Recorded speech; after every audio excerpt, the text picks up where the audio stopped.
We're back.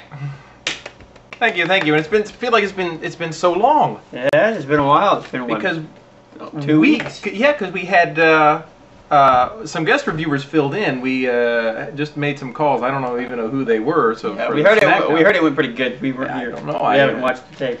But yeah. So then we've been down there half of last week, and then now we're back, and then everything's good, right? So here we go. We'll go ahead and jump right into it. Oh, by the way, WrestleMania song it's in the works. I promise. I mean, I know it's taking a long time, and some people have expressed some dissatisfaction. But try to fit the word WrestleMania into any song. Into anything. It's not how easy. long it takes you to do that. So that's coming, but hold your horses. Okay. Anyway, it just might be worth it. On to the shoe. Oh, and by the way, Chris is not intentionally dressed like a porn star, but he's. Hello, ladies. I told him not to, but he. All right. Anyway, WrestleMania. What did you think? It was great being there, and I can't wait to see the DVD. It was an experience being there, and it was fun. Okay, good. I thought it was going to be a but, but I hated every minute of it. No. The first thing we'll talk about is the 24-man battle royal. Yes. Kane won. I predicted that. Thank you. Oops. Along with several others. I think Dreamer should have won, and I didn't see Dreamer get eliminated, so I think Dreamer is. Yeah, just because you didn't see him get eliminated, it didn't happen. I didn't see Hornswoggle get eliminated, and that didn't happen. Nobody saw Hornswoggle. He didn't get eliminated. Exactly. From the Royal Rumble. So you're not the only person. Someone that saw it, please comment and tell him that he was eliminated. Anyway, I still say my prediction is right. first match was JBL versus Finley. Shocker to hear that JBL won. I really don't. That didn't make sense. No. Not a happy It would have been a feel-good moment. It would have been a great way to start the show with, Finley and Hornswoggle. There was a brief feel-good moment when Hornswoggle made his grand return. I was excited about that. It wasn't even like a grand return. It was just kind of like, come on out. No, it was, come on.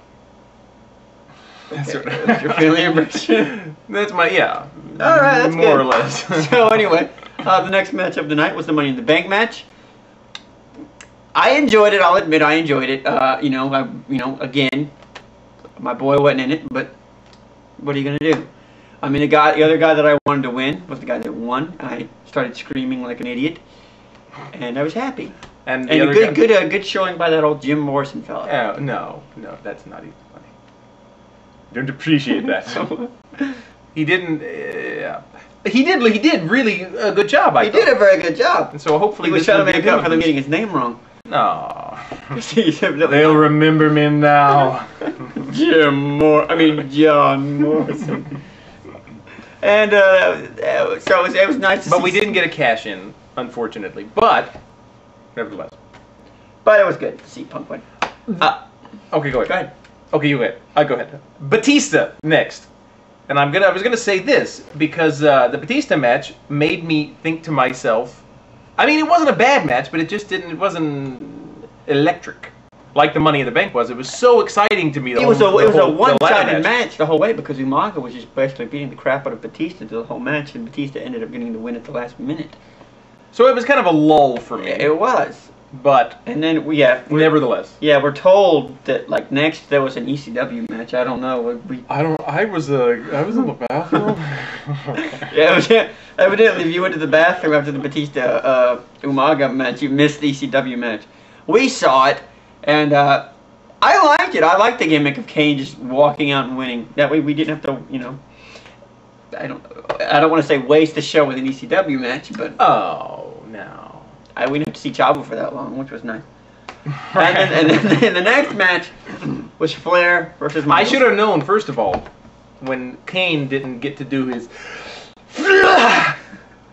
before the match, I should have known that he would win immediately and do it after the match. Mm-hmm. Can I do that again? That was very... Go ahead, do it again. Okay. I think I coughed something. Good job. And the next match was Ric Flair versus Shawn Michaels. Yeah. And I'm going to go ahead and say it.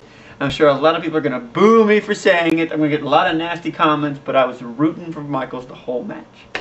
I was, honestly. There was a little kid behind us, too. Go, Michaels! And I would say, shut up! Ah! I was like, I'm with you, kid. I was happy. I mean, I just... Oh, well, we knew he was going to win, so you didn't have to root for him. We didn't know he was going to win. There were a lot of Yes, people that were, while we were there, caught up in the moment, they were like, Flair might win this thing. He might pull it off. No, they're crazy. They were all crazy. Right.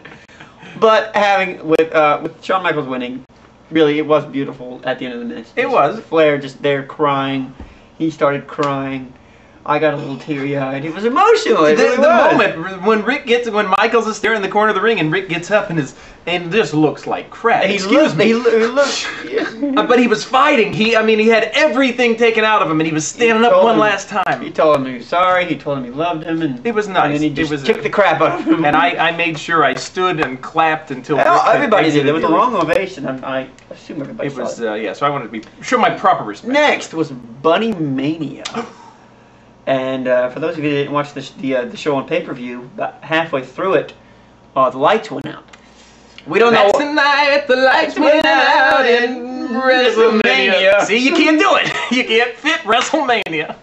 But anyway, yeah, we didn't hear the commentary by the commentators, so we don't know how they explained it. I was a little worried. I thought Santino did it. Yeah, that was my thought. I thought it was going to be a story angle. But then because all of the lights in that little canopy went out. They were just in total darkness for about 10 seconds. And then they brought the spotlights on. And I was a little afraid, what if the announce booth? What if those go out? That would be a nightmare.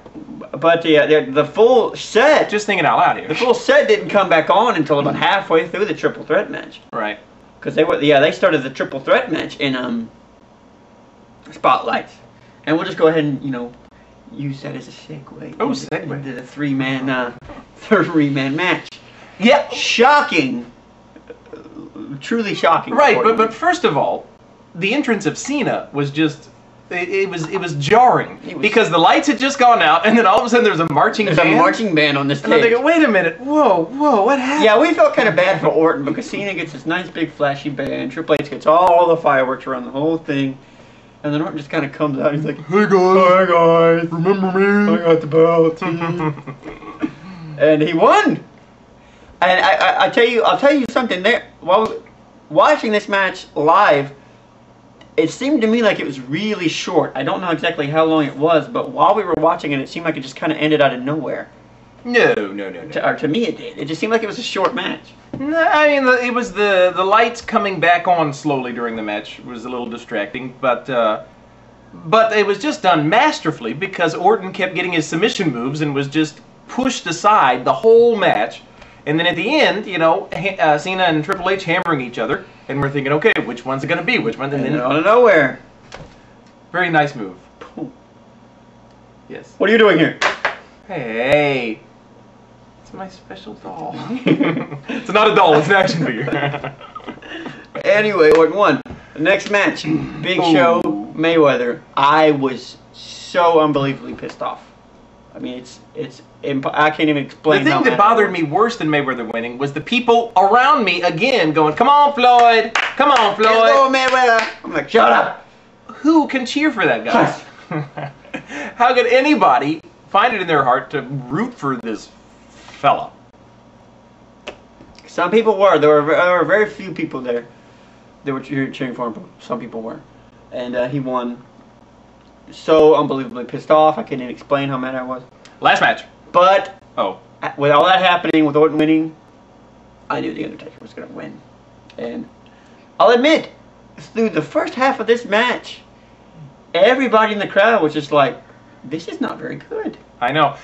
I kept thinking to myself, this has to be something. There has to be something special happening, but nothing was happening. Really, it was just kind of, everybody was just kind of sitting around talking. People were getting up and leaving.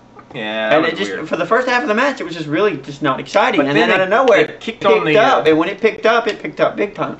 And got exciting. And finishing move after finishing move after near fall after near fall. And I kept thinking, please. Very exciting though. I was still rooting for Edge, but I was happy either way. Let me say this. No, I was not happy at the end of the match. Remember how unhappy I was? He didn't like the way it ended. I didn't like the fact it was ended with a submission move. I know you know, in real life, that happens. I mean, if this were MMA, a submission move would be a legitimate ending. But this is professional wrestling. This is sports entertainment. And this is a huge match. I would have liked to see something big ended, not just his move that works every time. Time is short. Yeah, time is short. Sorry, we kind of, I know I hate to cut it off like that, but that was my feeling of that. We'll be back for a Raw review later tonight. But those are WrestleMania thoughts. And anything else to add? that's it. Okay, we'll be back.